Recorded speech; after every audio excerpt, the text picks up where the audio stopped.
के रचनहार कुल मालिक अपनी प्यारी आत्माओं पर तरस खा करके वो स्वयं ही अपने निज घर का ज्ञान बताने के लिए इस काल लोक में प्रकट होते हैं।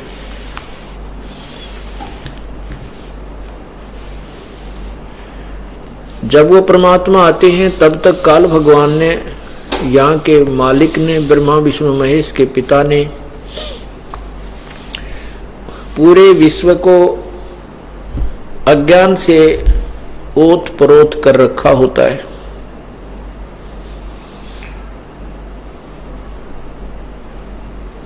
जिस कारण से हम अपने भगवान को पहचान नहीं पाते। सभी वक्ताओं ने, संतों ने, ऋषियों ने, महर्षियों ने परमात्मा की परिभाषा ही बदल रखी होती है। सभी ने परमात्मा को निराकार प्रमाणित कर रखा होता है। इसलिए उस साकार भगवान को जब वो मनुष्य रूप अपने यथार्थ रूप अर्थात मानव रूप में यहाँ आते हैं, प्रकट होते हैं, अपने यथार्थ रूप में अर्थात मानव रूप में जब वो यहाँ प्रकट होते हैं, अपने वास्तविक शरीर को एक हल्के तेजपुंज के ओवरकोट अर्थात शरीर से ढक कर आते हैं। क्योंकि परमात्मा का वास्तविक शरीर बहुत ही तेजों में है।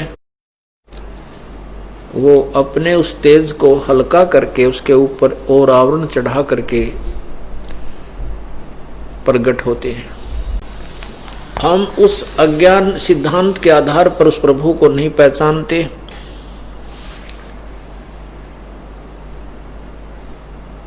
वो परमात्मा आकर के हमें तत्व ज्ञान समझाता है। आज सत्संग में आपने पूर्व के सत्संग में सुना कि कोटि जन्म तो भरमत हो गए, कुछ ना हाथ लग्या रे, कुकर सुकर खरबा बोरे, कौआ हंस बुगारे। कोटि जन्म तू राजा के ना मिटी न मन की आशा, भिक्षुक होके दर दर घूम्या, ये मिला ना निर्गुण रासा। इंद्र कुबेर इसकी पदवी, ब्रह्मा वरुण धर्मराया, विष्णुनाथ के पुर को जाकर तू फिर भी वापिस आया। असंग जन्म तन मरत्या हो गए, जीवित क्यों ना मरे रे, द्वादश मध्य महल मठ बोरे, बहुर ना दे धरे रे। दोजक भीष्ट सभी ते देखे, राजपाट के रसिया, और तीन लोक से तरपत नाही, ये मन भोगी खसिया। सतगुरु मिले तो इच्छा मेटे, पद मिल पदे समाना, और चल हंसा उस लोक पठाऊं जो आधी अमर अस्थाना। चार मुक्ति जहां चंपी करती माया, होरी दासी, दास गरीब अभय पद पर से वो मिले राम अविनाशी। आज सुबह के सत्संग में इसी अमृतवाणी का उल्लेख किया, उसका विस्तार से आपको समझाया।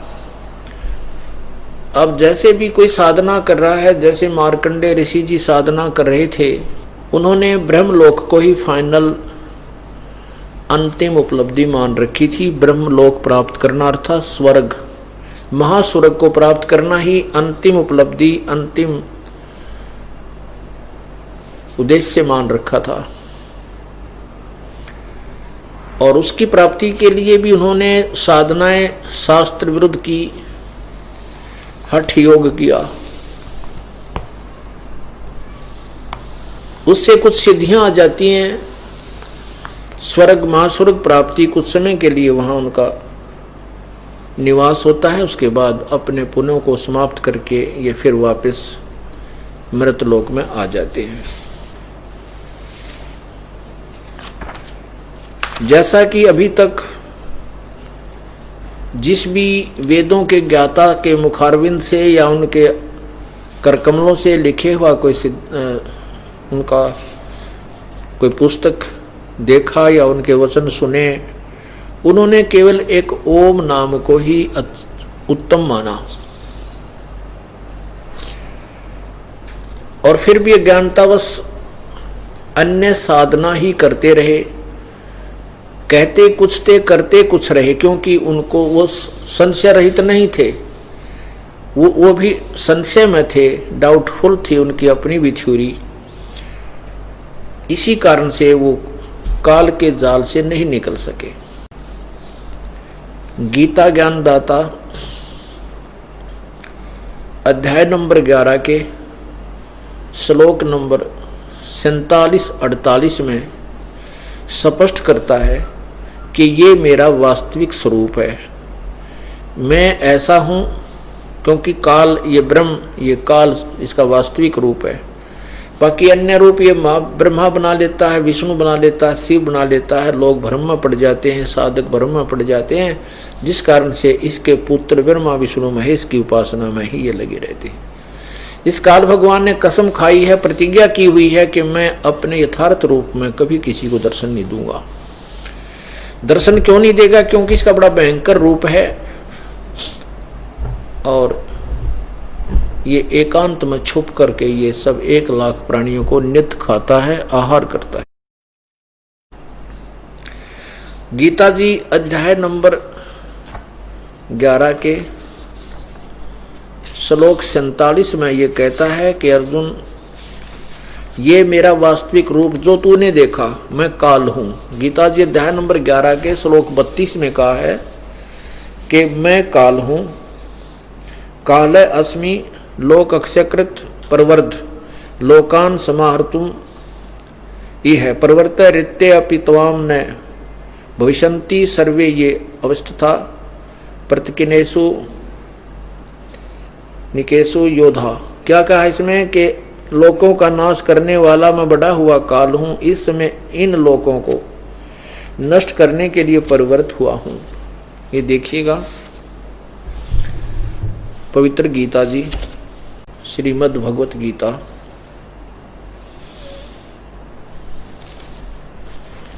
अध्याय नंबर 11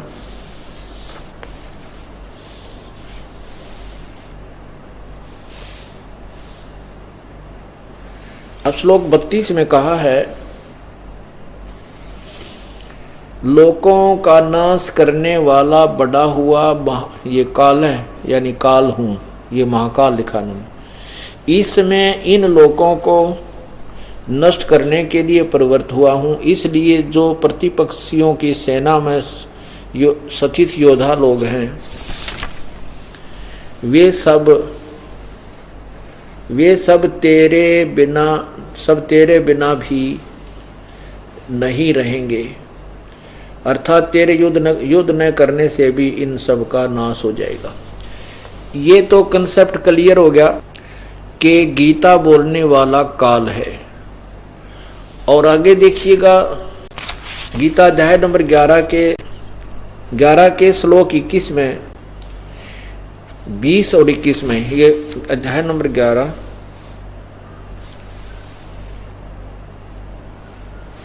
और 20 में क्या कहा है कि हे महात्मन, अर्जुन कह रहा है, महात्मन, यह स्वर्ग और पृथ्वी के बीच का संपूर्ण आकाश तथा सब दिशाएं एक आप से ही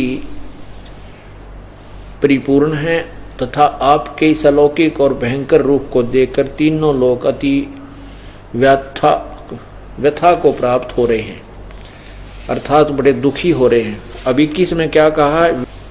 वे ही देवताओं के समूह आप में प्रवेश करते हैं, अर्थात आप इन देवताओं को भी खा रहे हो, और कुछ भयभीत होकर हाथ जोड़कर आपके नाम और गुणों का उच्चारण करते हैं तथा महर्षि और सिद्धों के समुदाय कल्याण हो ऐसा कहकर उत्तम उत्तम स्तोत्रों द्वारा आपकी स्तुति करते हैं। कहने का भाव ये है कि अर्जुन कह रहा है कि हे भगवान, आप तो इन देवताओं को भी खा रहे हो। हे भगवान, आप तो इन देवताओं को भी खा रहे हो, इन महर्षियों को और सिद्ध, ये गोरखनाथ जैसे, कहते इनको भी आप सबको खा रहे हो। इसके उत्तर में 11वें अध्याय के 32वें श्लोक में गीता ज्ञान दाता ने कहा है कि मैं काल हूं, सबको खाने के लिए आया हूं, इन सबको नष्ट करने के लिए मैं प्रवृत्त हुआ हूं।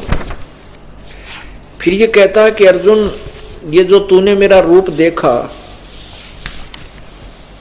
अब गीता अध्याय नंबर 11 के श्लोक 46 में ये भी सिद्ध होता है कि ब्रह्मा विष्णु महेश ये तो 4 भुजा के भगवान हैं, और इनके पिता अर्थात ये काल भगवान ये 1000 भुजा का भगवान है। ये ब्रह्म सहस्र बाहु है। ये गीता अध्याय नंबर 11 के देखिए श्लोक 46 में कि अर्जुन कह रहा है, 11 श्लोक 46, मैं वैसे ही आपको मुकुट धारण किए हुए, क्योंकि अर्जुन को कृष्ण मान रहे हैं, विष्णु अवतार, गदा और चक्र हाथ में लिए हुए देखना चाहता हूं। इसलिए हे विश्वरूप, हे सहस्र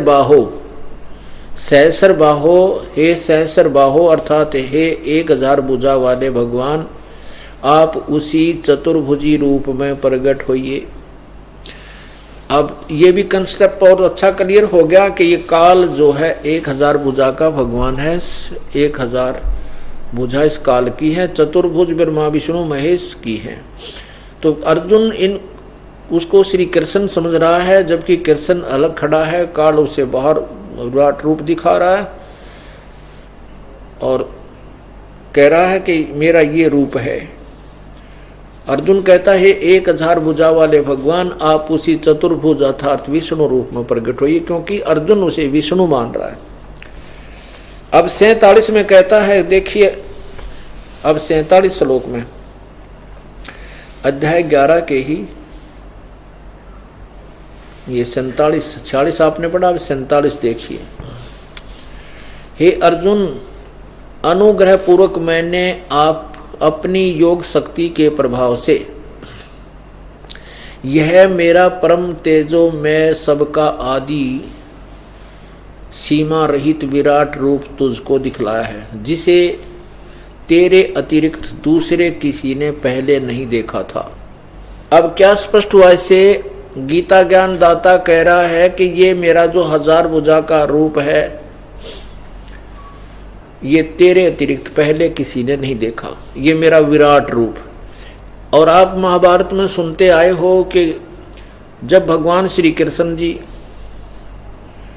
पांडवों और कौरवों का कंप्रोमाइज कराने के लिए गए थे, उसमें दुर्योधन ने श्री कृष्ण जी को बांधना चाहा था, पकड़कर यातना देनी चाहिए थी। उसमें श्री कृष्ण जी ने अपना विराट रूप दिखाया था, जिस कारण से वो सभी भयभीत होकर के चेयर्स के नीचे घुस गए थे, उनकी आंखें बंद हो गई थी, इतना तेज देखा था। और श्री कृष्ण जी वहां से निकल गए थे बचाव करके। अब यहां ये कति क्लियर हो गया कि यहाँ गीता ज्ञान दाता कहता है कि अर्जुन, आज तेरे अतिरिक्त पहले मैंने अपना विराट रूप किसी को नहीं दिखा। इससे ये भी सिद्ध हो गया कि गीता कृष्ण जी नहीं बोल रहे, श्री वो निरंजन भगवान ज्योति निरंजन ये काल बोल रहा है। अब ये कहता है कि ये मेरा जो रूप तूने देखा है विराट रूप, ये तेरे अतिरिक्त पहले मैंने किसी को नहीं देखा। ये देखना, फिर देखना। श्लोक 47, हे अर्जुन, अनुग्रह पूर्वक मैंने अपनी योग शक्ति के प्रभाव से यह मेरा परम तेजो में सबका आदि और सीमा रहित विराट रूप तुझको दिखला है, जिसे तेरे अतिरिक्त दूसरे किसी ने पहले नहीं देखा था। अब 48 में देखें। अब देखना आपने कि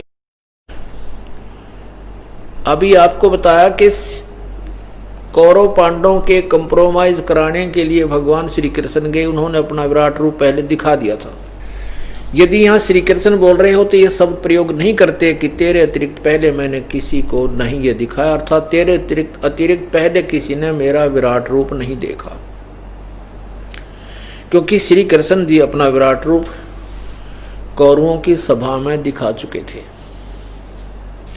अब 48 में स्पष्ट करते हैं, ये 11 का अध्याय नंबर 11 श्लोक 48 इसमें कहा कि हे अर्जुन, मनुष्य लोक में इस प्रकार विश्व रूप वाला मैं न तो वेदों और यज्ञों के अध्ययन से, न दान से, और न क्रियाओं से, और न उग्र तपों से तेरे अतिरिक्त किसी दूसरे द्वारा देखा जा सकता हूं। जो रूप मैंने तुझे दिखाया है इसके अतिरिक्त, तेरे अतिरिक्त ये मेरा वास्तविक स्वरूप अर्थात ब्रह्म प्राप्ति न तो वेदों से, न यज्ञों से, और न तप से, और न किसी क्रिया से, कहते मेरे इस वास्तविक स्वरूप का कोई भी दर्शन नहीं कर सकता, मेरी प्राप्ति नहीं हो सकती। इति सिद्धम के वेदों में वर्णित विधि से, और जो ये अपनी मर्जी से उग्र तप करते हैं, घोर तप करते हैं, उनसे, जैसे मार्कंडेय ऋषि जी घोर तप कर रहे थे, चुनक ऋषि जी घोर तप कर रहे थे, कपिल मुनि जी घोर तप कर रहे थे, जिन्होंने सगड़ राजा के 60,000 पुत्रों को नष्ट कर दिया अपनी सिद्धि शक्ति से। चुनक ऋषि जी घोर तप किया करते थे, उन्होंने मानधाता चक्रवर्ती राजा की 72 करोड़ सेना का नाश कर दिया था अपनी शब्द शक्ति से, अपनी सिद्धि शक्ति से। तो यहां ये बताना चाहता है ये दास कि वेदों में वर्णित विधि से प्रभु प्राप्ति नहीं है, ये स्पष्ट किया गीता ज्ञान दाता ने 11वें अध्याय के 47वें श्लोक में। अब देखिए 9वें अध्याय के 20 से, ये देखिएगा अध्याय नंबर 9, अध्याय नंबर 9 और श्लोक नंबर 20। इसमें लिखा है कि तीनों वेदों में विधान किए हुए सकाम कर्म करने वाले, सोमरस को पीने वाले, पाप रहित पुरुष मुझको यज्ञों के द्वारा पूजकर स्वर्ग की प्राप्ति चाहते हैं। वे पुरुष अपने पुण्यों के फल रूप स्वर्ग लोक को प्राप्त होकर स्वर्ग में दिव्य देवताओं के भोगों को भोगते हैं। आगे देखना 21 में, 9 के 21 में, वे उस विशाल स्वर्ग को भोगकर पुण्य क्षीण होने पर मृत्यु लोक को प्राप्त होते हैं। इस प्रकार स्वर्ग के साधन स्वरूप तीनों वेदों में कहे त्रिय धर्मम, तीनों वेदों में कहे हुए सकाम कर्म का आश्रय लेने वाले और भोगों की कामना करने वाले पुरुष बार बार आवागमन को प्राप्त होते हैं, अर्थात पुण्यों के प्रभाव से स्वर्ग जाते हैं और अक्षीण होने पर, पुण्य क्षीण होने पर मृत्यु लोक में आते हैं। अब ये काल भगवान क्या कह रहा है कि वेदों में वर्णित विधि से स्वर्ग, महास्वर्ग आदि की प्राप्ति होती है और वहां देवताओं के ही भोगों, देवताओं के पदवी को प्राप्त करके, दिव्य देवताओं की पदवी प्राप्त करके ये वापस आवागमन अर्थात जन्म मृत्यु के अंदर ही रहते हैं। अब दूसरा प्रमाण ये देते हैं कि मेरे अतिरिक्त यदि कोई अन्य की पूजा करता है, अन्य देवताओं की, तो उनको वो अविधि पूर्वक है। अब देखना 22 में क्या कहा है, अध्याय नंबर 9 के और मंत्र नंबर 22 में का जो अनन्य प्रेमी भक्तजन मुझ परमेश्वर को निरंतर चिंतन करते हुए निष्काम भाव से बजते हैं, उन नित्य निरंतर मेरा चिंतन करने वाले पुरुषों का योग अक्षय मैं स्वयं प्राप्त करता हूँ। वाहमी माने वहन करता हूँ। क्या कहता है कि जो परमात्मा प्राप्ति का प्रयत्न कर रहे हैं, क्योंकि परमात्मा प्राप्ति का प्रयत्न, चेष्टा वही व्यक्ति करते हैं, वही साधक करते हैं जो पहले किसी जन्म में परमात्मा की साधना कर रहे होते हैं, उनके अंदर आज भी कसक है। तो उनके योग अक्षेम की उस भक्ति की रक्षा, जैसे कोई आपत्ति भगत पर आती है तो कुछ ये स्वयं भी उनका जो है सहयोग देते हैं, रक्षा करते हैं। तो यहाँ ये कहने का तात्पर्य कि उनकी मैं रक्षा करता हूं। आगे देखना, अब 23 में कहा कि हे अर्जुन, ये अध्याय नंबर 9 का अध्याय नंबर 9 का श्लोक 23 में कहा कि हे अर्जुन, यद्यपि श्रद्धा से युक्त जो भक्त सकाम शब्द नहीं है इसके साथ, ये माने जो भक्त दूसरे देवताओं को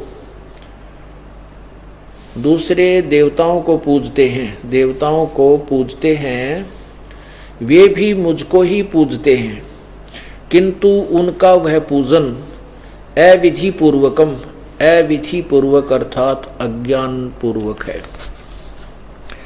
यहाँ क्या कहा है कि हे अर्जुन, जो श्रद्धा से युक्त होकर अन्य देवताओं की पूजा करते हैं, वो परमात्मा प्राप्ति ही समझकर प्राप्ति के लिए ही प्रयत्न कर रहे हैं। वो क्या कहा कि वो मुझे ही भज रहे हैं, मुझे ही भजते हैं। दूसरे देवताओं की जो पूजा करते हैं वो मुझे ही पूजते हैं, क्योंकि वो परमात्मा प्राप्ति ही के लिए प्रयत्न कर रहे हैं अन्य देवताओं की पूजा करके, जो कि नहीं हो सकती। इसलिए कहा कि वो मुझे ही पूजते हैं, परंतु उनका अन्य देवताओं की पूजा करके परमात्मा प्राप्ति का प्रयत्न अविधि पूर्वक अर्थात शास्त्र विधि त्याग कर शास्त्र विरुद्ध है, मनमानी पूजा है। अब आगे देखना, अध्याय नंबर 9 के ही और श्लोक नंबर 24 में कहा है, क्योंकि संपूर्ण यज्ञों का भोक्ता और स्वामी मैं ही हूं। वे परमेश्वर को वो मुझको तत्व से नहीं जानते, इसलिए गिरते हैं और पुनर्जन्म को प्राप्त होते हैं। अब इसका क्या अर्थ बनता है? गीता ज्ञानदाता कहता है कि जिनको तत्व ज्ञान नहीं है वो मुझे नहीं समझते कि मेरा पूजन करने वाला भी मोक्ष प्राप्त नहीं करता, इसलिए वो पूर्ण संत की शरण में ना जा करके वो भी जन्म मृत्यु में के चक्कर में रहते हैं। फिर आगे बताते हैं कि देवताओं की पूजा करने वाले, अब जैसे 9वें अध्याय के 23वें श्लोक में कहा है कि वो अन्य देवताओं को जो पूजते हैं वो प्रयत्न तो कर रहे हैं परमात्मा प्राप्ति की ही, लेकिन उनकी वो शास्त्र विरुद्ध साधना है, जिसका आगे निर्णय देते हैं 9वें अध्याय के 25वें श्लोक में कि जो देवताओं को पूजते हैं देवताओं को प्राप्त होते हैं, पितरों को पूजने वाले पितरों को प्राप्त होते हैं, और भूतों को पूजने वाले भूतों को प्राप्त होते हैं, और मुझे पूजने वाले मुझे ही प्राप्त होते हैं।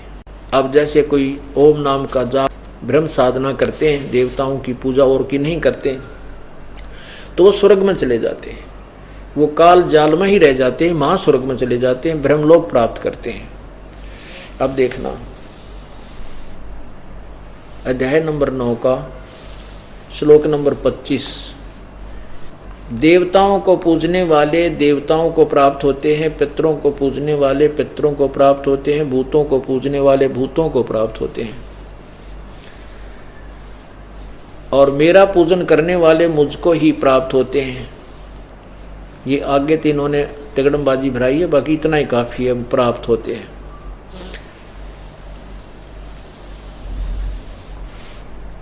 अब इससे क्या बात स्पष्ट हुई कि वेदों अनुसार साधना करने वाले प्राणी परमात्मा प्राप्ति नहीं कर सकते, क्योंकि तीनों वेदों में वर्णित, क्योंकि चौथा वेद जो अथर्ववेद है वो सृष्टि रचना उसके अंदर ज्यादा है, शेष ज्ञान अन्य वेदों वाला ही मिलता जुलता है। इसलिए यजुर्वेद, ऋग्वेद और सामवेद इन तीनों को ही भक्ति के विषय में वेद माने जाते हैं, भक्ति मार्ग के। तो इन तीनों वेदों में वर्णित विधि से न तो परमात्मा प्राप्ति होती है और न ही मोक्ष प्राप्त होता है। केवल स्वर्ग महास्वर्ग प्राप्ति होती है। अपने पुण्यों को स्वर्ग महास्वर्ग में समाप्त करके देवताओं की पदवी प्राप्त करके फिर 84 लाख योनियों में हम पहुंच जाते हैं। परमात्मा आकर के हमें ये ज्ञान बताते हैं कि फिर वो पूर्ण मोक्ष होगा कैसे आपका। उसके लिए वो स्वयं प्रकट होते हैं और पूर्ण मोक्ष मार्ग को अपने साधारण भाषा में, सिंपल लैंग्वेज में, कबीर वाणी में, कबीर ग्रह, कबीर वाणी में उच्चारण करके बोल बोल के सुनाते हैं। जब वो परमात्मा यहाँ आते हैं तो हम उनको एक कवि मान लेते हैं, क्योंकि हम परमात्मा की रॉन्ग डेफिनेशन से बहुत ज़्यादा प्रभावित होते हैं।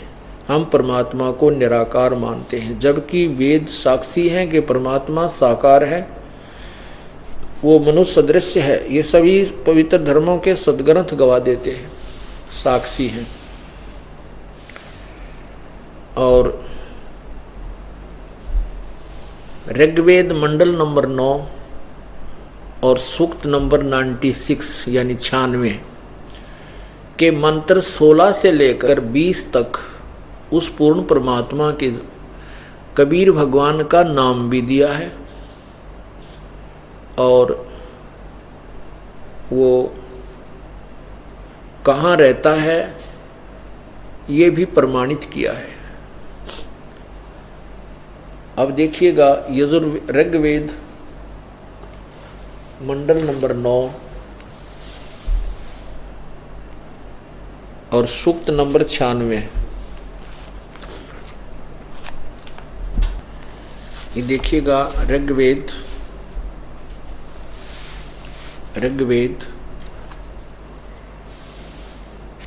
मंडल नंबर 9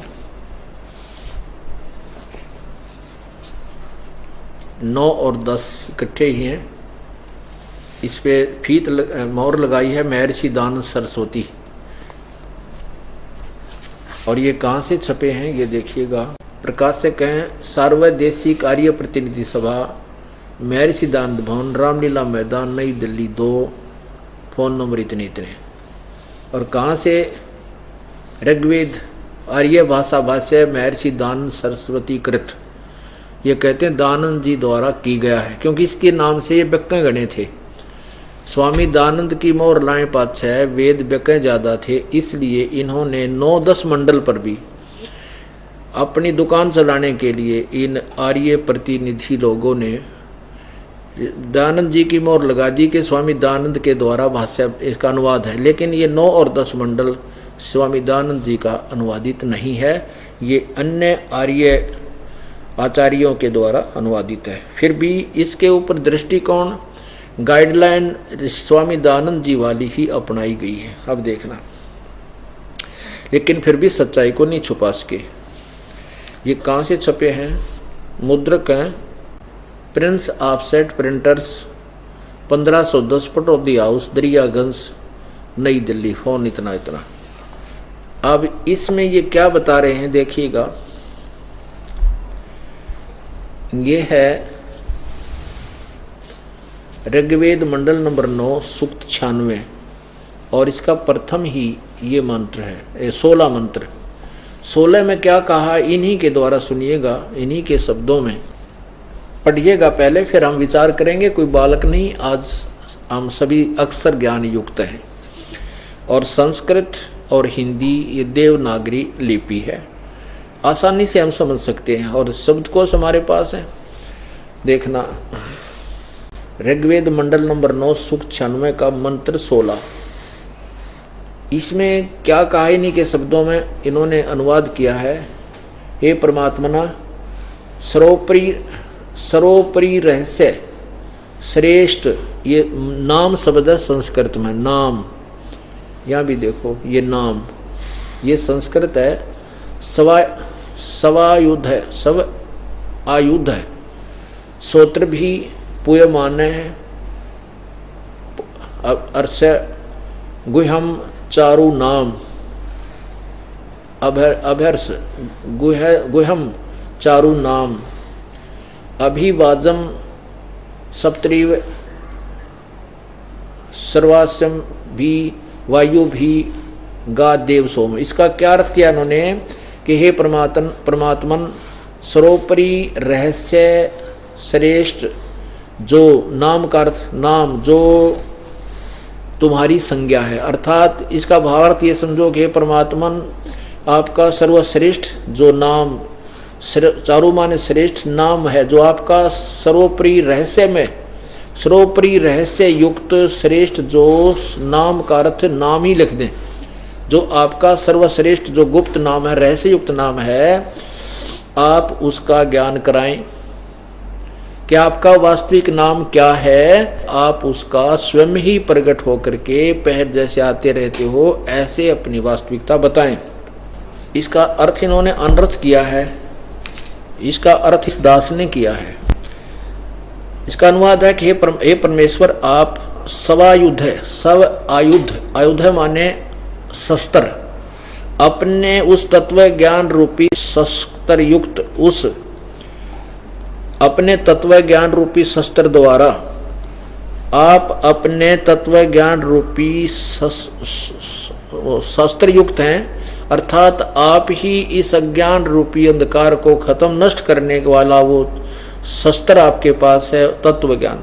उस तत्व ज्ञान रूपी शस्त्र द्वारा पूयमाने, अब देखो इन्होंने पूयमान का अर्थ किया हुआ है कि पूजा के योग्य, जबकि पूयमान का अर्थ होता है मवाद। तो यहाँ है पूयमाने माने मवाद रूपी अज्ञान को काटें, समाप्त करें, नष्ट करें, निकाल लें, इस तो संसार को फोड़ा हो गया है, इस मवाद को काटें। तथा स्तोत्र भी अपने उपासक को अपने गुह्यतम गुप्त सुखदायी अर्थात वास्तविक मोक्षदायक नाम, उस नाम का ज्ञान कराएं, जो आपका वास्तविक जो नाम है, जिससे मोक्ष आपका वास्तविक नाम है और जिससे मोक्ष होता है, ज्ञान कराएं। हे अमर परमेश्वर आपके तत्व ज्ञान की लोकोक्ति गान की कानों को अति प्रिय लगने वाली श्रुति, अर्थात श्रुति प्राण जीवनदायिनी जो बहुत ही अति श्रेष्ठ है, उसका हमें उस अपनी अमृतवाणी का भी वो यथार्थ ज्ञान कराएं। इसका ये अर्थ है। अब ये 16वें मंत्र में ये कहा है कि आप अपने उस यथार्थ नाम का ज्ञान कराएं। आपका जो वास्तविक नाम है, जो गुप्त रहस्यमय नाम है, कि आपका कोई कुछ नाम बताता है, कोई कुछ बताता है, आपका वास्तविक नाम क्या है। तो इसमें स्पष्ट किया है कि वो कबीर नाम है उस परमात्मा का, कबीर। हम उसको कबीर बोल देते हैं, कबीर। ये देखना अध्याय ऋग्वेद मंडल नंबर 9 और सूक्त 96 यानी 96, ये देखना, ये 16वां आपने देखा। ये खुद कहते हैं परमात्मन सर्वोपरि रहस्य श्रेष्ठ नाम जो आपकी संज्ञा, यह लिखना है चाहिए कि जो आपका श्रेष्ठ नाम माने नाम है, आप उसका ज्ञान कराएं, बस दैट्स ऑल। इसमें उलझाने की आवश्यकता नहीं है, सीधा सार्थ बनता है कि आपका जो रहस्यमय गुप्त वो सबसे श्रेष्ठ नाम है, उसका ज्ञान कराएं। अब 17वें में वो ज्ञान कराया जा रहा है, देखना, इन्हीं के द्वारा अनुवादित शिशुम जज्ञानम। अब शिशुम, जब परमात्मा प्रकट होता है शिशु रूप धारण करता है, और वो शिशु रूप धारण करता है तो उसमें कुंवारी गायें उसका पालन पोषण करती हैं। ये देखना, अब ये क्योंकि उसी परमात्मा के विषय में ये सब चर्चा चल रही है। ये देखो ऋग्वेद मंडल नंबर 9 और सूक्त नंबर 1 और मंत्र नंबर ये 9 है, ये 9। इसमें क्या लिखा है कि इमम अभी इमम,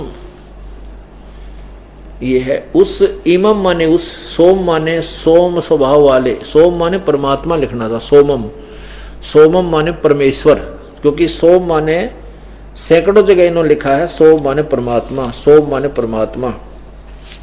तो यहां उसी सोम की तरफ है, ये देखो अध्याय मंडल नंबर 9 के सूक्त 12 के और मंत्र नंबर 3 में इन्होंने अपने कर कमलों से सोम, आनंद का देने वाला सोम स्वभाव परमात्मा, यानी सोम माने परमात्मा। तो यहां हम ये देखो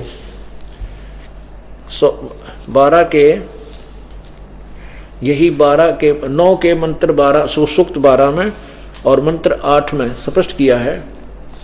8 में ये 11 का है, 12 आगे शुरू होता है। 11 के 8 में स्पष्ट किया है सोम माने हे परमात्मन, सोम माने हे परमात्मन। तो हम यहां सोम माने इन्होंने सोम स्वभाव वाले फलान दकड़ कर, हम इसको सीधा लेते हैं कि उस, ये देखो इमम माने इस, उस, सोम माने परमात्मा के, परमात्मा को, पुरुष को, श्रद्धालु पुरुष को या परमात्मा को, शिशुम कुमार अवस्था में ही सब प्रकार से अधन्य, अहिंसनीय, अहिंसनीय यानी कंवारी, अहिंसनीय यानी अधन्य बिना धनाई। हमारे वहां रोहतक जिले में तो जो नए दूध ना हुई हो उसको क्या करें, या बिना धनाई है, अधन्य, यानी वही शब्द यहां प्रयोग किया है कि बगैर नए दूध कभी भी ना हुई हो, अर्थात कंवारी, सब प्रकार से अधन्य, अधन्य ऐसे अहिंसनीय, यानी इन्होंने लिखना उल्ट पटांग इसलिए जरूर था कि उलझाना चाहते थे। धेनव माने गायें, यहां हम सीधा लिख दें कि वो कंवारी गायों, गायों उसे तृप्त करती हैं। यहां क्या है कि उस सोम पर, उस शिशु रूप में प्रगट, हम ये अर्थ करते हैं इसका, उस शिशु माने शिशु रूप में प्रगट परमात्मा अमर पुरुष का, सोम उस परमेश्वर का पालन पोषण अभी पूर्ण रूप से, अभी अधन्य पूर्ण रूप से, अभी अधन्य माने पूर्ण रूप से कंवारी, यानी बिल्कुल ऐसे अहिंसनीय कंवारी, धेनु माने गायें उसको तृप्त करती हैं, शनंती माने तृप्त करती हैं, उसका पालन पोषण करती हैं।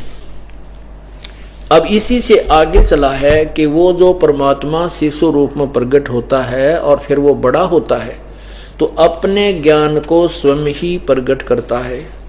ये देखिएगा अध्याय नंबर मंडल नंबर 9 का सूक्त 96 और मंत्र, अब हम 17 देखते हैं। 16 तो आपने देखा कि इस नाम के विषय में जानकारी है, अब 17 में इसमें कहा कि शिशुम जगानम जगानम हरियंतम मर्जंती शुभंती वहीन मरुतो गणेन। कबीर, ये देखो ये कबीर ऊपर रह गए के ऊपर गिर, और ये रह है भय के ऊपर, ई की मात्रा के ऊपर अर्ध रह, तो यहां कबीर गिर भी,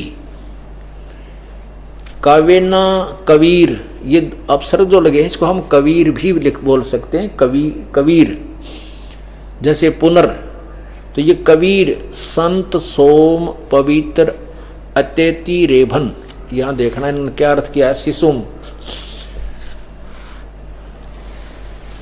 उस परमात्मा को जो सदा प्रगट है, ज्ञानम जो सदा प्रगट है, तो जो अत्यंत कमनीय है उसको उपासक लोग बुद्धि विषय करते हैं, उसकी स्तुति द्वारा उसके गुणों का वर्णन करते हैं, और विद्वान लोग उस गतिशील परमात्मा का गुणों के गणों द्वारा वर्णन करते हैं।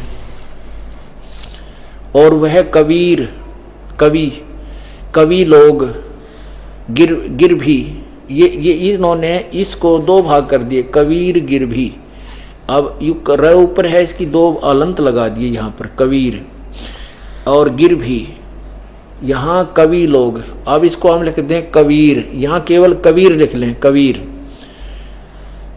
वाणी द्वारा, गिर भी माने वाणी, कबीर गिर भी कबीर वाणी द्वारा, और काव्यन कविता से उसकी स्तुति करते हैं। सोम स्वरूप यानी परमात्मा, वो अमर परमात्मा, पवित्र वह परमात्मा कारण अवस्था में अति सूक्ष्म प्रकृति को गरजता हुआ अतिक्रमण करता है। इन्होंने तो गुड़ का गोबर करण का ठेका ले रखा था। इसका सीधा सार्थ बनता है कि वो जो परमात्मा शिशु रूप में प्रकट होता है, जब वो बड़ा हो जाता है तो अपनी महिमा को वो कबीर परमात्मा, कबीर वाणी, कबीर गिरभी, कबीर वाणी। और जैसे अब ये यजुर्वेद है, पुण्यात्माओं, आज जो ये ज्ञान चला तत्व ज्ञान, ये कोई बालक बुकाने वाला नहीं है, और ना ही अब कोई इस बहकावे में आ सकेगा, क्योंकि हम पहले इतने भ्रमित हो चुके हैं कि आंखों देखे बिना हम किसी बात को स्वीकार नहीं कर सकते। अब जैसे इन्होंने कवि र हटा दिया, कबीर गिरभी के दो पार्ट कर दिए, कवि का आगे दो अपसर्ग लगा दी, कोई बात नहीं। व्याकरण दृष्टिकोण से अगर ऐसा भी माने तो हम वह को तो वह बोलते हैं अपनी भाषा में, अंडरस्टूड है ये। तो परमात्मा ने हमारी भाषा में ही ज्ञान दिया है। अब जैसे ये यजुर्वेद है, ये देखिएगा, ये यजुर्वेद है। अब इसको, इस रे को अगर हम हटा दें और यहाँ पर दो अपसर्ग लगा दें, ये देखिएगा, ये परमेश्वर के सार संदेश में बहुत ही अच्छी तरह निर्णायक तरीके से समझाया गया है दूसरे अध्याय में। ये देखिएगा, ये यजुर्वेद है जो आपको अभी दिखाया, ये यजुर्वेद समझिए, ये यजुर्वेद है। और इसको यजु जमा में वेद, ये देखो। अब पवित्र यजुर्वेद की महिमा कहें कि प्रभु की यज्ञ स्तुतियों की ऋचाओं का भंडार है, बहुत अच्छी विधि वर्णित है, एक अनमोल जानकारी है। और यह लिखें नहीं कि वह यजुर्वेद है तो है, अपितु यजुर्वेद का अर्थ लिख दें कि यज्ञ स्तुतियों का ज्ञान, तो उस वस्तु पवित्र पुस्तक को कैसे पाया जा सके। जैसे वेदों में जो कबीर शब्द है, इन्होंने कवि का अर्थ लिख दिया, कहीं सर्वज्ञ लिख दिया। और अब कवि का अर्थ सर्वज्ञ नहीं हो सकता, क्योंकि अगर सर्वज्ञ है तो वो कवि नहीं, क्योंकि कवि सर्वज्ञ नहीं हो सकता। सर्वज्ञ भी परमात्मा ही हो सकता है। अब मान लीजिए यजुर्वेद की महिमा कहीं लिखी हो संस्कृत में, और उस जहां लिखा हो कि वह जो मैं ज्ञान सुना रहा हूं वो महिमा यजुर्वेद में है, और यजुर्वेद ये लिखे नहीं कि वो यजुर्वेद है जिसके विषय में मैं जानकारी दे रहा हूं, और ये लिख दे यज्ञ स्तुतियों का स्रोत, बस, तो वो यज्ञ स्तुतियों का स्रोत लिखने में से उस पुस्तक को प्राप्त नहीं कर सकते हम यजुर्वेद को।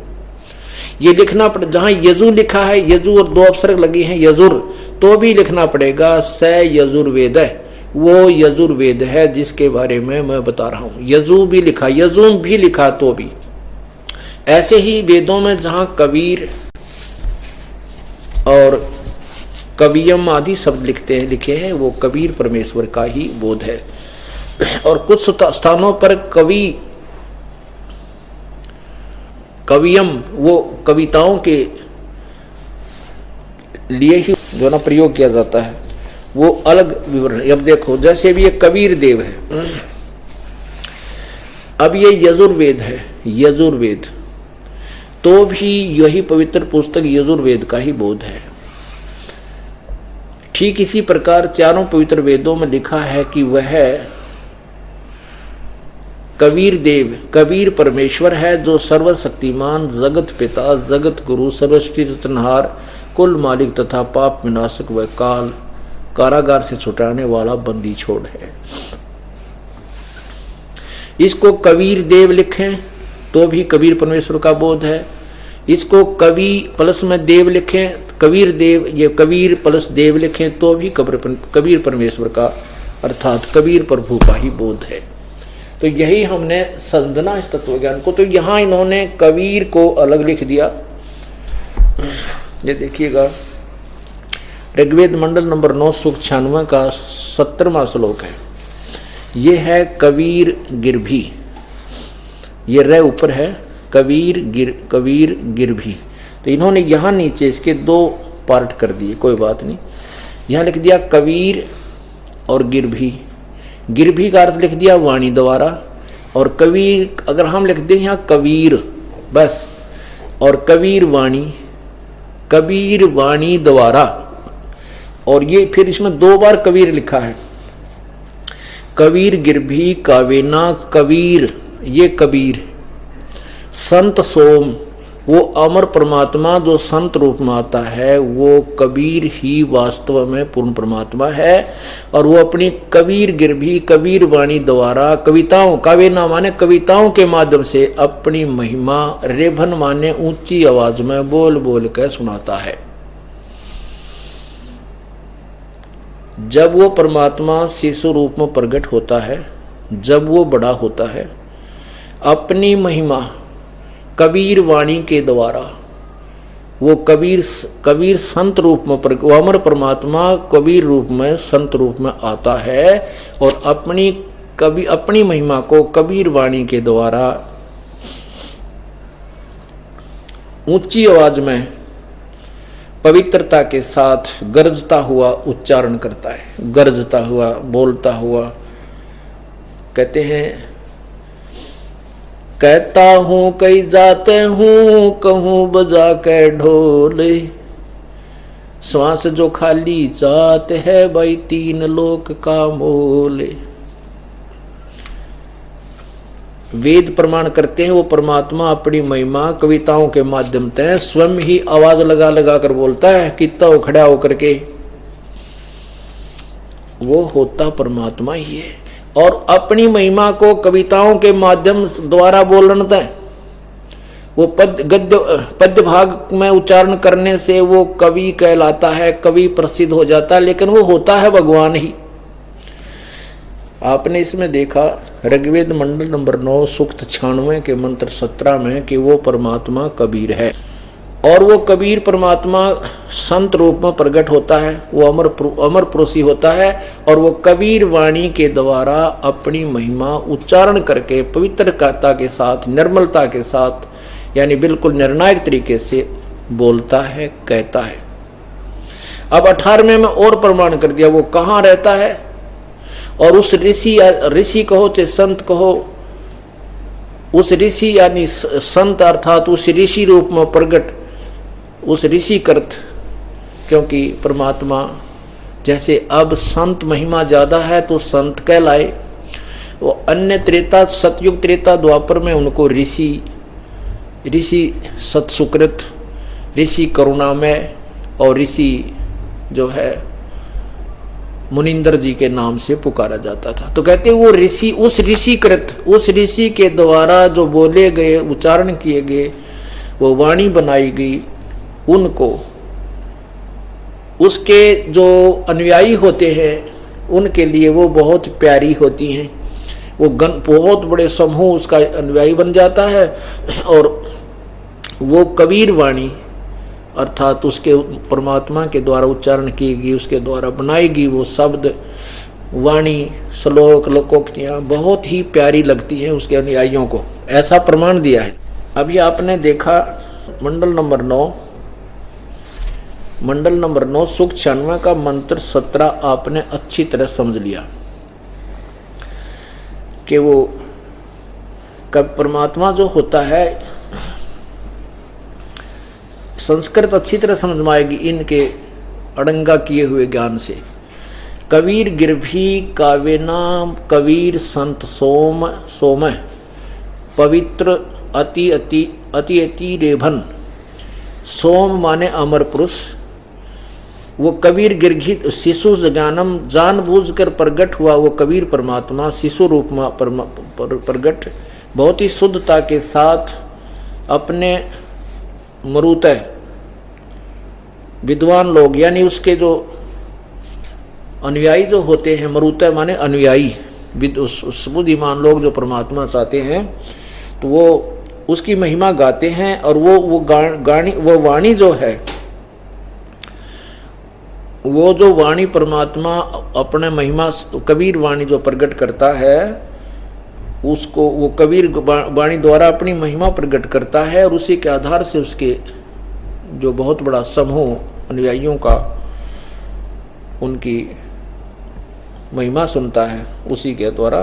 तो वो कबीर परमात्मा वो संत रूप में प्रकट अमर परमात्मा कबीर ही होता है। वो संत रूप में आता है यानी ऋषि रूप में वो परमात्मा ही होता है। अब 17वें में 18वें में कमाल कर दिया।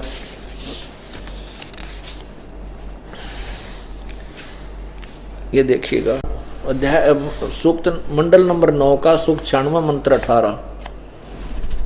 ये है ऋषि मना। ऋषि मना माने ऋषि संत स्वभाव के, यानी जो पुण्य आत्मा होते हैं। जैसे आप लोग ऋषि हैं, आपका स्वभाव साधु जैसा है। भगत हुआ, भगत कहो, ऋषि कहो, साधु कहो, संत कहो, भगत कहो।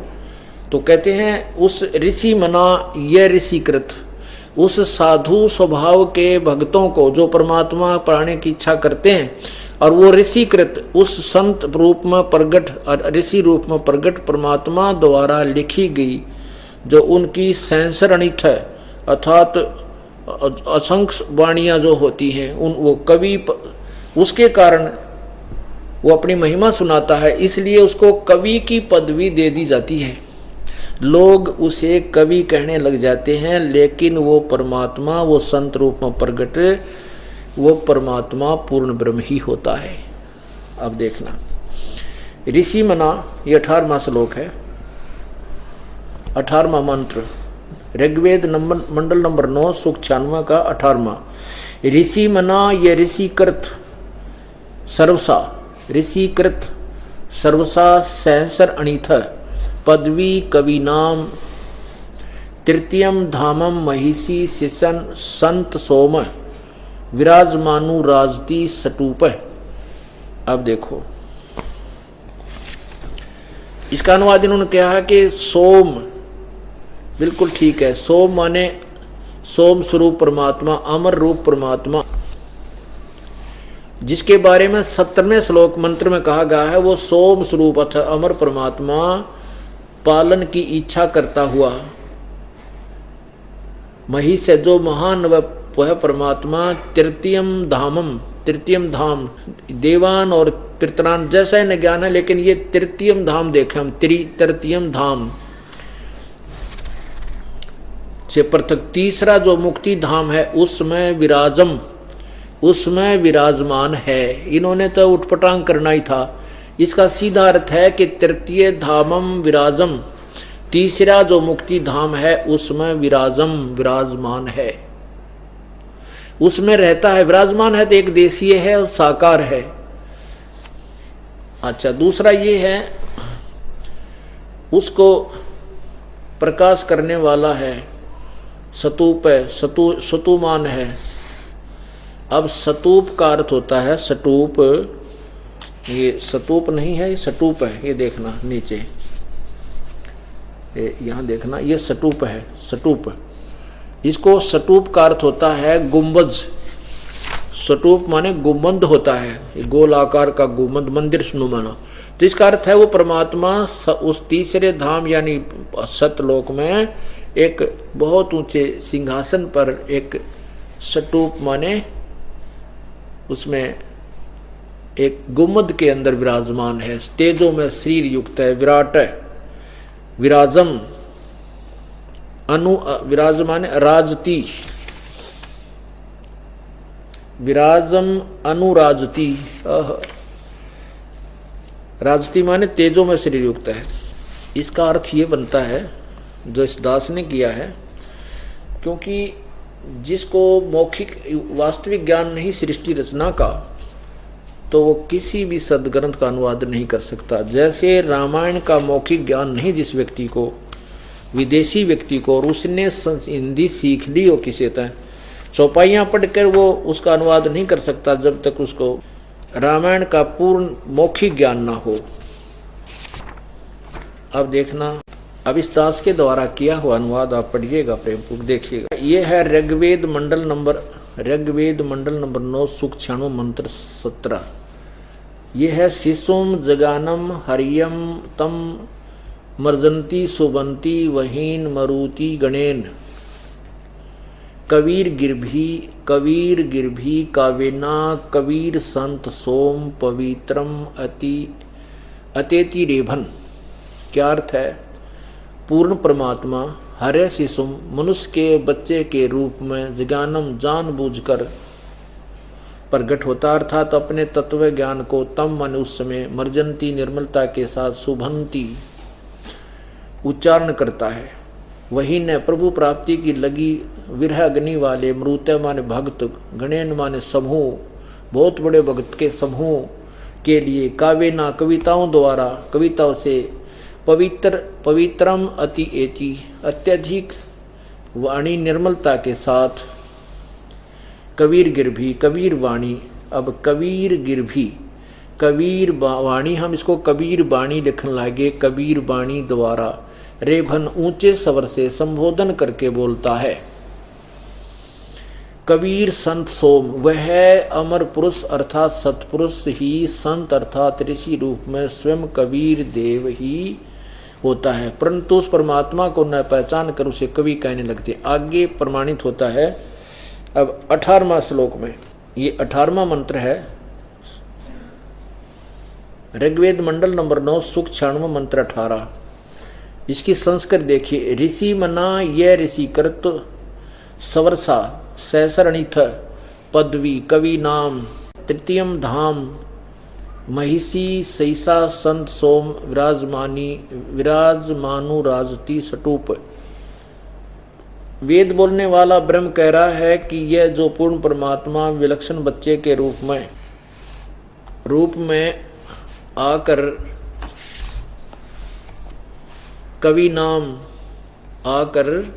कवि नाम प्रसिद्ध कवियों की पदवी उपाधि प्राप्त करके, अर्थात एक संत या ऋषि की भूमिका करता है, उस ऋषिकृत संत रूप में प्रकट हुए प्रभु द्वारा रची सहस्रनिथ हजारों वाणी ऋषि मना संत स्वभाव वाले व्यक्तियों अर्थात भक्तों के लिए सवरसा स्वर्ग के तुल्य आनंददायक होती है। तृतीय माने तीसरे, धाम माने मुक्ति लोक अर्थात सतलोक की, महिष माने सुदृढ़ पृथ्वी को, सीसा माने स्थापित करके यानी उसको उत्पन्न कर प्रकट करके बना करके रच करके सतलोक को, अनु पश्चात संत सोम अमर पुरुष अर्थात सतपुरुष मानव सदृश संत रूप में सतूप ऊंचे टीले रूपी एक गुम्बद में विराजमानो राजती उज्जवल सथूल आकार में अर्थात मानव सदृश शरीर में विराजमान है। इसका सीधा सा अर्थ बनता है कि वो परमात्मा, जैसे इन्होंने भी सहस्रनिथ माने हजारों वाणी, असंख्य वाणी लिखा है, तो सहस्र माने हजार, निथ माने वाणी, सहस्रनिथ अर्थात हजारों जो वाणी है वो परमात्मा कबीर परमात्मा ही आकर के अपनी अमृत वाणी के द्वारा तत्व ज्ञान प्रकाश करता है, और वो अमृत वाणी उनके अनुयायियों के लिए बहुत प्यारी होती है, आनंददायक होती है, स्वर्ग की तरह। अब जैसे आप परमात्मा की वाणी अब सुनते हो, जिनका जबर उतर गया, बुखार उतर गया, जिनके ऊपर से पाप कर्मों का जबर बुखार उतर चुका है, आज उनको परमात्मा की वाणी, परमात्मा की महिमा कितनी प्यारी लगती है। वही वेद प्रमाण करते हैं कि वो परमात्मा अपनी महिमा को आप ही आकर के उच्चारण करके बताता है। तो जब वो परमात्मा आता है तो हम उसको भगवान ना मान करके एक कवि की उपाधि दे देते, और वही प्रमाण आपके समक्ष है। जब तक हम इस परमात्मा की यथार्थ महिमा से परिचित नहीं थे तो हम परमेश्वर कबीर को एक कवि कबीर माना करते थे, कवि, क्योंकि कवियों में भी उनका एक नंबर पे नाम आता है। यही वेद प्रमाण करते हैं कि परमात्मा जो बालक रूप में प्रकट होकर के युवा होकर के फिर बड़ा होता है तो अपनी महिमा की वाणी, अपने तत्व ज्ञान को स्वयं ही उच्चारण करके बोलता है, लेकिन उससे अपनी महिमा को कविताओं के माध्यम से वर्णन करने के कारण वो प्रसिद्ध कवि की भी उपाधि प्राप्त करता है, लेकिन वो होता है संत सोम, वो परमात्मा ही होता है, वो कबीर। अब बताओ क्या शंका रहेगी भाई? कोई शंका नहीं। शंका जब तक है जब तक सतलोक आश्रम में आकर अपनी आंखों से इस अनमोल ज्ञान को, वेदों को, सदग्रंथों को नहीं देख लेते, तब तो हम लबालब भरे हैं संशय से। कोई किसी तरह साधना करता है, कोई किसी तरह साधना करता है, परमात्मा की चेष्टा करते हैं पाने की, लेकिन काल भगवान ने सबको मिसगाइड कर रखा है। बोलो सतगुरुदेव की जय हो।